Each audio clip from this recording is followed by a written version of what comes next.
வைகை ஆற்றில் கள்ளழகர் இறங்கும் நிகழ்ச்சி வெகு சிறப்பாக நடைபெற்றது. பக்தர்களின் முழக்கத்தால் மதுரை மாநகரமே குலுங்கியது. மதுரை சித்திரை திருவிழா கடந்த 12ஆம் தேதி கொடியேற்றத்துடன் தொடங்க மீனாட்சி, சுந்தரேஸ்வரர் திருக்கல்யாணம், தேரோட்டம் என ஒவ்வொரு நாளும் நிகழ்ச்சிகள் களை கட்டின. இந்த நிலையில் திருவிழாவின் உச்ச நிகழ்ச்சியான கள்ளழகர் வைகை ஆற்றில் இறங்கும் நிகழ்வு அதிகாலையில் கோலாகலமாக நடைபெற்றது. வைகை ஆற்று பகுதிக்குள் கள்ளழகர் தங்க குதிரையில் வரும்போது வீரராகவ பெருமாள் வெள்ளை குதிரையில் எழுந்தருளி அவரை வரவேற்றார். தங்க குதிரையில் பச்சை பட்டுடுத்தி அசைந்து வந்த கள்ளழகரை கண்டு மெய்சிலிர்த்த லட்சக்கணக்கான பக்தர்கள் தண்ணீரை பீச்சி அடித்தனர்.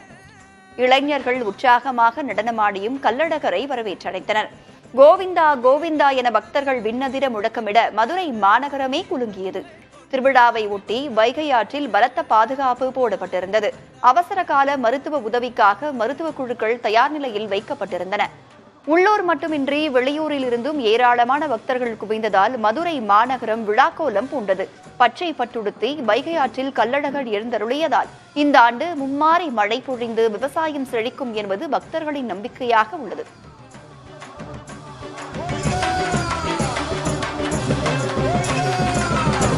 Govinda!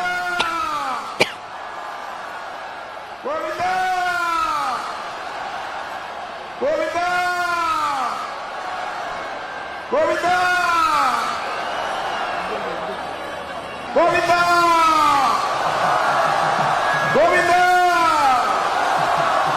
Govinda!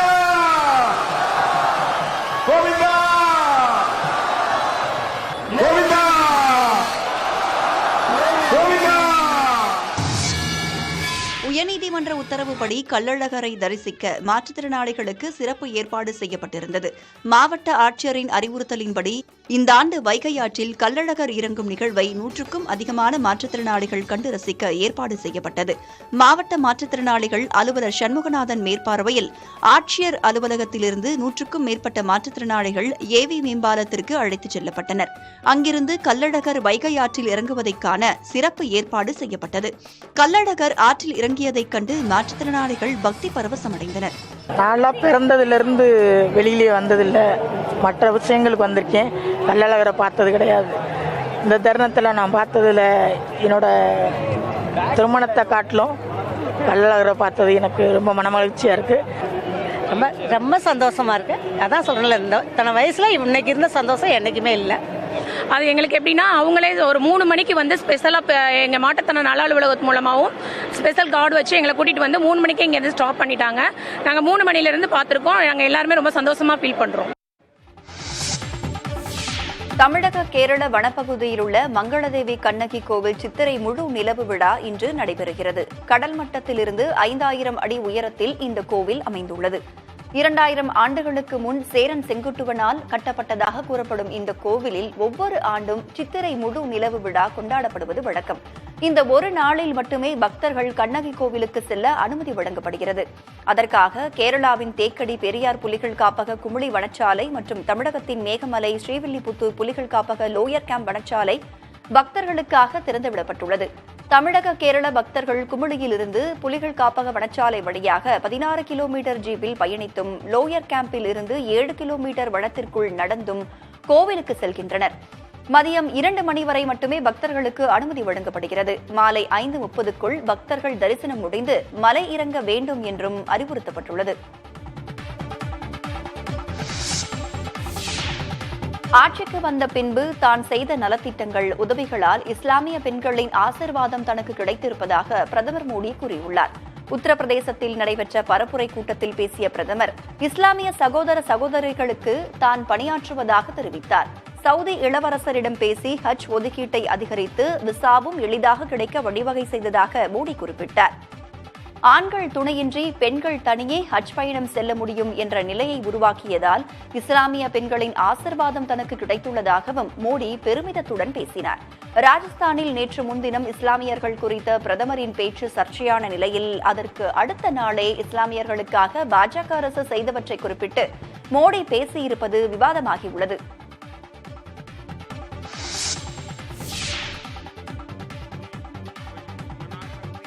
இஸ்லாமியர்கள் குறித்து பிரதமர் மோடி பேசியது சர்ச்சையான நிலையில் இவ்விவகாரம் தொடர்பாக தேர்தல் ஆணையத்தில் காங்கிரஸ் கட்சி புகார் அளித்துள்ளது. ராஜஸ்தான் மாநிலத்தில் தேர்தல் பரப்புரை மேற்கொண்ட பிரதமர் மோடி, ஊடுருபவர்களுக்கும் அதிக குழந்தைகளை பெற்றெடுப்பவர்களுக்கும் மக்கள் கஷ்டப்பட்டு சம்பாதித்த செல்வத்தை காங்கிரஸ் பங்கிட்டு கொடுத்துவிடும் என இஸ்லாமியர்களை மேற்கோள் காட்டி பிரதமர் பேசியது சர்ச்சையானது.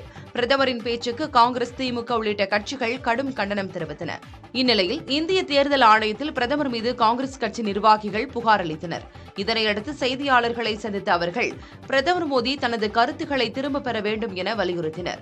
பிரதமரின் பேச்சு இந்திய தேர்தல் ஆணையத்தின் பிரிவு 123 விதியை மீறியுள்ளதாகவும் அவர் மீது கடும் நடவடிக்கை எடுக்க வேண்டும் என தேர்தல் ஆணையத்திடம் வலியுறுத்தியுள்ளதாகவும் காங்கிரஸ் நிர்வாகிகள் கூறினர். பிரதமர் நரேந்திர மோடியின் நச்சு பேச்சு மிகவும் மோசமானது என முதலமைச்சர் மு க ஸ்டாலின் விமர்சனம் செய்துள்ளார். சமூக வலைதளத்தில் பதிவு செய்துள்ள முதலமைச்சர், தனது தோல்விகளுக்கு எதிரான பொதுமக்களின் கோபத்திற்கு அஞ்சி மத உணர்வுகளை தூண்டிவிட்டு வெறுப்பூட்டும் பேச்சை பிரதமர் நாடியுள்ளதாக குறிப்பிட்டுள்ளார். வெறுப்பும் பாகுபாடும் தான் பிரதமரின் உண்மையான உத்தரவாதம் எனவும், பிரதமரின் அப்பட்டமான வெறுப்பு பேச்சுக்கு காது கேளாதது போல தேர்தல் ஆணையம் வெட்கமின்றி நடுநிலையை கைவிட்டு விட்டதாகவும் குற்றம் சாட்டியுள்ளார். சமூக ரீதியாக பின்தங்கிய சமூகத்தினருக்கு கல்வி, வேலைவாய்ப்பு மற்றும் பதவிகளில் உரிய ஒதுக்கீட்டை வழங்காமல் இருப்பது வருத்தமளிப்பதாக முதலமைச்சர் குறிப்பிட்டுள்ளார். பாஜகவின் வஞ்சகமான உத்திகள் குறித்து இந்தியா அணி தலைவர்கள் எச்சரிக்கையாக இருக்க வேண்டும் என்றும், பிரதமர் மோடியின் மோசமான தோல்விகளை அம்பலப்படுத்துவதில் உறுதியாக இருக்க வேண்டும் எனவும் முதலமைச்சர் வலியுறுத்தியுள்ளார்.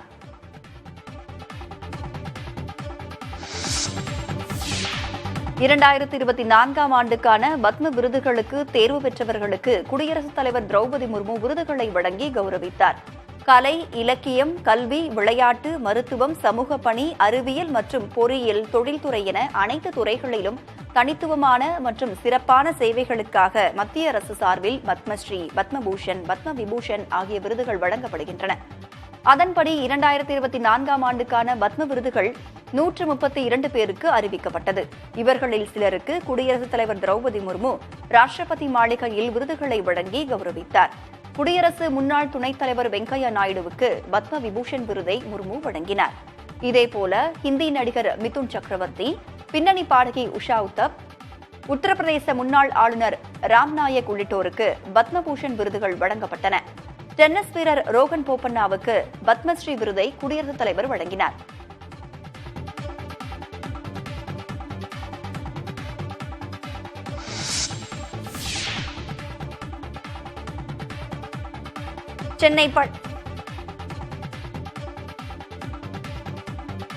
சென்னை பள்ளிக்கரணையில் ஆணவ படுகொலை செய்யப்பட்ட இளைஞரின் மனைவி உயிரிழந்தார். 6 மாதங்களுக்கு முன் பிரவீன் என்பவர் மற்றொரு சமூகத்தை சேர்ந்த ஷர்மிளா என்ற பெண்ணை காதலித்து திருமணம் செய்தார்.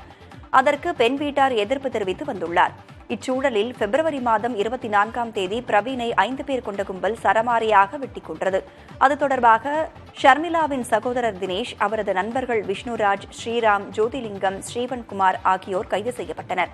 இந்நிலையில் கடந்த 14ஆம் தேதி ஷர்மிளா தூக்கிட்டு தற்கொலைக்கு முயன்றார். அவரை மீட்ட பிரவீனின் குடும்பத்தினர் மருத்துவமனையில் அனுமதித்தனர். அங்கு கோமா நிலைக்கு சென்ற ஷர்மிளாவுக்கு தொடர்ந்து சிகிச்சை அளிக்கப்பட்டு வந்தது. ஆனால் சிகிச்சை பலனளிக்காமல் ஷர்மிளா பரிதாபமாக உயிரிழந்தார்.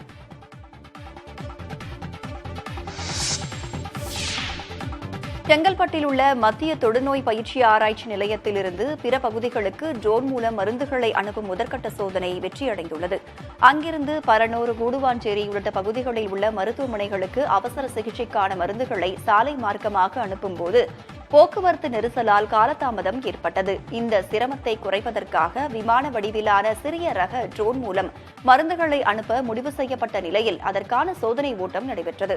சுமார் 200 மீட்டர் உயரத்தில் பறக்கும் இந்த ட்ரோன்கள் மருந்துகளை அனுப்பவும் அங்கிருந்து இரத்த மாதிரிகளை எடுத்து வரவும் உதவி செய்கின்றன. விமான நிலைய பகுதி, மத்திய அரசு கட்டுப்பாட்டில் உள்ள பகுதி என 3 பிரிவுகளாக எல்லைகளை வரையறுத்து ட்ரோன்கள் பறக்க விடப்படுகின்றன. இதற்கான அடுத்த கட்ட சோதனை ஓட்டம் மே மாதம் நடைபெறும் என தெரிவிக்கப்பட்டுள்ளது.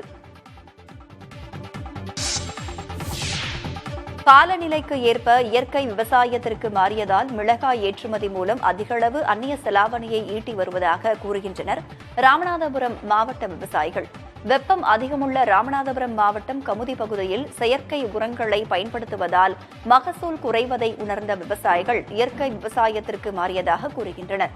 எனவே பாக்குவெட்டி, கீழவலசை, செங்கப்பட்டை உள்ளிட்ட 15க்கும் மேற்பட்ட கிராமங்களில் 500க்கும் மேற்பட்ட விவசாயிகள் இயற்கை முறையில் மிளகாய் சாகுபடி செய்யப்பட்டு தற்போது வெளிநாடுகளுக்கு ஏற்றுமதி செய்து வருவதாக கூறுகிறார்கள்.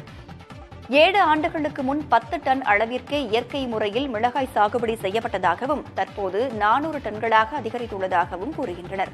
இதற்கு இயற்கை முறையில் சாகுபடி செய்யப்பட்ட மிளகாய்க்கு கூடுதல் விலை கிடைப்பதோடு வெளிநாடுகளுக்கு ஏற்றுமதி செய்யப்படுவதும் காரணம் என கூறும் விவசாயிகள் 3 ஆண்டுகளில் 1200 டன் மிளகாய் வெளிநாடுகளுக்கு ஏற்றுமதி செய்யப்பட்டுள்ளதாக கூறுகிறார்கள்.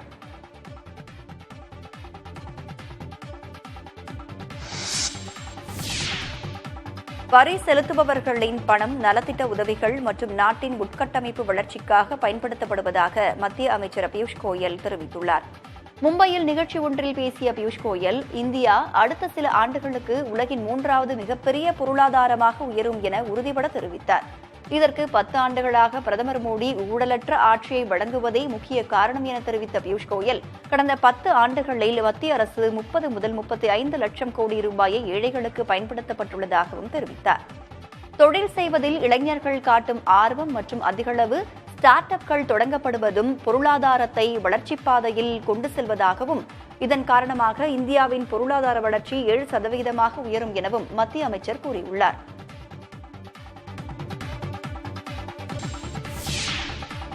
வனவிலங்குகளை வேட்டையாடிய வழக்கில் தலைமறைவாக உள்ள அதிமுக மாநில வர்த்தக அணி தலைவர் சஜீவனை வனத்துறையினர் தேடி வருகிறார்கள். நீலகிரி மாவட்டம் அள்ளூர் வயல் பகுதியில் அதிமுக மாநில வர்த்தக அணி தலைவர் சஜீவனுக்கு சொந்தமான தோட்டம் உள்ளது. இந்த தோட்டத்தில் வனவிலங்கு வேட்டை நடப்பதாக கிடைத்த ரகசிய தகவலின் அடிப்படையில் கண்காணிப்பில் ஈடுபட்ட வனத்துறையினர் தோட்டத்தில் பணியாற்றும் ஃபைசல் மற்றும் சாபு ஜேக்கப் ஆகியோரிடம் விசாரணை நடத்தினர். இதில் அவர்கள் காட்டெருமையை வேட்டையாடி அதன் கரியை உண்டது தெரியவந்தது. இதனைத் தொடர்ந்து சஜீவனுக்கு சொந்தமான பங்களாவில் நடத்தப்பட்ட சோதனையில் கள்ளத்துப்பாக்கி, ரத்தக்கரை படைந்த கோடாரி உள்ளிட்டவை பறிமுதல் செய்யப்பட்டன. தொடர் விசாரணையில் வனவிலங்கு வேட்டையில் சஜீவன், மர அரவை ஆலை உரிமையாளர் சுபையர் உள்ளிட்டோருக்கு தொடர்பு இருப்பது கண்டுபிடிக்கப்பட்டதாக கூறப்படுகிறது. மேலும் வேட்டையாடப்பட்ட காட்டு மாட்டின் எலும்புகள் மீட்கப்பட்டன. இதனைத் தொடர்ந்து ஃபைசல், சாபு ஜேக்கப், தோட்ட மேலாளர் பிரமசிவன் உள்ளிட்டோர் கைது செய்யப்பட்டனர். மேலும் சஜீவன், சுபையர் மற்றும் கள்ளத்துப்பாக்கியை விற்ற ஸ்ரீகுமார் ஆகியோரை வனத்துறையினர் தேடி வருகின்றனர்.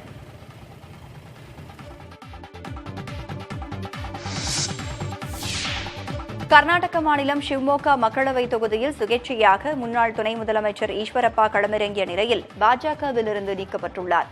ஷிவ்மோகா மக்களவை தொகுதியில் போட்டியிட முன்னாள் முதலமைச்சர் எடியூரப்பாவின் மகன் ராகவேந்தருக்கு பாஜக இடம் வழங்கியது. அந்த தொகுதி தனக்கு கிடைக்கும் என கர்நாடக முன்னாள் துணை முதலமைச்சர் ஈஸ்வரப்பா எதிர்பார்த்து ஏமாற்றமடைந்தார். அதிருப்தியில் ஈஸ்வரப்பா கட்சி கட்டுப்பாட்டை மீறி ஷிவ்மோகா தொகுதியில் சுயேட்சையாக போட்டியிட வேட்புமனு தாக்கல் செய்தார்.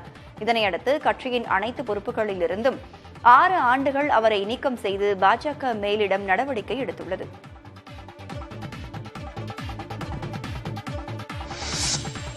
ஐபிஎல் தொடரிலிருந்து Delhi Capitals middle order batsman Mitchell Marsh விலகியுள்ளார்.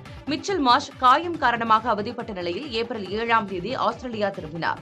அங்கு அவர் தொடர்ந்து சிகிச்சை பெற்று வருகிறார். இந்நிலையில் அவர் மீண்டும் ஐபிஎல் தொடருக்காக இந்தியா வருவது சந்தேகம்தான் என டெல்லி கேபிட்டல்ஸ் பயிற்சியாளர் ரிக்கி பாண்டிங் தெரிவித்துள்ளார். ஐபிஎல் தொடரிலிருந்து மிச்சல் மார்ஷ் விலகியதை அடுத்து இதுகுறித்த அதிகாரப்பூர்வ அறிவிப்புடன் மாற்று வீரருக்கான பெயரும் விரைவில் வெளியாகும் என்று தெரிகிறது. ஐபிஎல் கிரிக்கெட் தொடரின் இன்றைய போட்டியில் சென்னை சூப்பர் கிங்ஸ் அணி, லக்னோ சூப்பர் ஜெயின்ஸ் அணிகள் பல பரீட்சை நடத்துகின்றன. சென்னை சேப்பாக்கம் மைதானத்தில் நடைபெறும் போட்டிக்காக இரு அணி வீரர்களும் சென்னைக்கு வருகை தந்து பயிற்சி மேற்கொண்டுள்ளனர். லக்னோவில் நடைபெற்ற முந்தைய போட்டியில் சென்னை சூப்பர் கிங்ஸ் அணியை லக்னோ சூப்பர் ஜெயின்ஸ் 7 ரன்கள் வித்தியாசத்தில் வீழ்த்தியது. இதற்கு பழி தீர்க்க சென்னையில் லக்னோவை வீழ்த்த சிஎஸ்கே முனைப்பு காட்டும் என்பதால் ரசிகர்கள் மிகுந்த எதிர்பார்ப்பில் உள்ளனர்.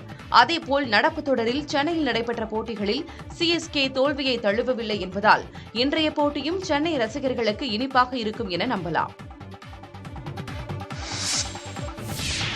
ஐபிஎல் தொடரில் 200 விக்கெட்டுகளை வீழ்த்திய முதல் பந்து வீச்சாளர் என்ற சாதனை ராஜஸ்தான் வீரர் சஹால் படைத்துள்ளார். ஐபிஎல் தொடரில் மும்பை, ராஜஸ்தான் அணிகளுக்கு எதிரான போட்டியில் ராஜஸ்தான் அணியின் சுழற்பந்து வீச்சாளர் சஹால் முகமது நபியின் விக்கெட்டை வீழ்த்தினார்.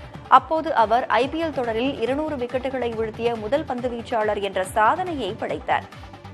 152 இன்னிங்ஸ்களில் அவர் இந்த சாதனையை படைத்திருக்கிறார். ஐபிஎல் தொடரில் அதிக விக்கெட்டுகளை வீழ்த்தியவர்கள் பட்டியலில் சஹால் முதலிடத்தில் உள்ளார். பட்டியலின் இரண்டாவது இடத்தில் 183 விக்கெட்டுகளோடு பிராவோவும், மூன்றாம் இடத்தில் 181 விக்கெட்டுகளோடு பியூஷ் சாவ்லாவும் உள்ளனர். நடப்பு IPL தொடரில் அதிக விக்கெட்டுகள் வீழ்த்தியவர்கள் பட்டியலில் பும்ரா மற்றும் ஹர்ஷல் பட்டேலோடு சஹால் முதலிடத்தை பகிர்ந்துள்ளார்.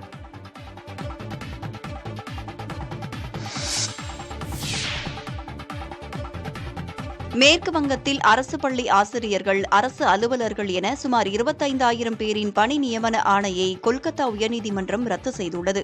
2016ஆம் ஆண்டு மேற்கு வங்கத்தில் ஆள் தேர்வு மூலம் அரசு மற்றும் அரசு நிதியுதவி பெறும் பள்ளிகளில் பணிபுரிய 24,640 பேர் தேர்வு செய்யப்பட்டனர். அந்த தேர்வில் ஆள்மாறாட்டம் போன்ற முறைகேடுகள் நிகழ்ந்திருப்பதாக புகார் எழுந்தது. இது தொடர்பான வழக்குகளை விசாரித்து வந்த கொல்கத்தா உயர்நீதிமன்றம் 2016ஆம் ஆண்டு நடைபெற்ற தேர்வு மூலம் அரசு பணிக்கு சேர்ந்த அனைவரது நியமனத்தையும் ரத்து செய்தது. 24,640 பணியிடங்களை தவிர்த்து ஆள் தேர்வு நடைபெற்றபோது தேர்வு செய்யப்படாமல் அதன் பின்னர் கூடுதலாக நியமிக்கப்பட்டவர்கள், தேர்வில் பதிலளிக்காமல் வெற்று விடைத்தாள்களை அளித்து பணி நியமனம் பெற்றவர்கள் தங்கள் பணிக்காலத்தில் ஈட்டிய ஊதியம் மற்றும் பண பலன்களை 12% வட்டியுடன் 4 வாரங்களுக்குள் திருப்பி அளிக்கவும் கொல்கத்தா உயர்நீதிமன்றம் உத்தரவிட்டுள்ளது. இந்த விவகாரத்தை கையில் எடுத்துள்ள பாஜக மேற்கு வங்க முதலமைச்சர் மம்தா பானர்ஜி பதவி விலக வேண்டும் என வலியுறுத்தியுள்ளது. பிலிப்பைன்ஸ் மற்றும் அமெரிக்க படைகளின் 3 வார கூட்டுப் பயிற்சியின் தொடக்க விழா மணிலாவில் நடைபெற்றது. மே மாதம் 10ஆம் நாள் வரை நடைபெறும் இந்த கூட்டு போர் பயிற்சியில் சுமார் 17,000 வீரர்கள் பங்கேற்க உள்ளனர். தென்சீன கடல் விவகாரத்தில் பிலிப்பைன்ஸ் மற்றும் சீனா இடையே மோதல் போக்கு நீடித்து வரும் நிலையில் இத்தகைய கூட்டு பயிற்சி நடைபெறவுள்ளது. இதனிடையே மணிலாவில் இக்கூட்டு போர் பயிற்சிக்கு எதிராக சிலர் ஆர்ப்பாட்டத்திலும் ஈடுபட்டனர். கூட்டு போர் பயிற்சியானது தென் சீன கடல் விவகாரத்தை மேலும் மோசமடைய செய்யும் என்பது போராட்டத்தில் ஈடுபட்டவர்களின் கருத்தாக உள்ளது.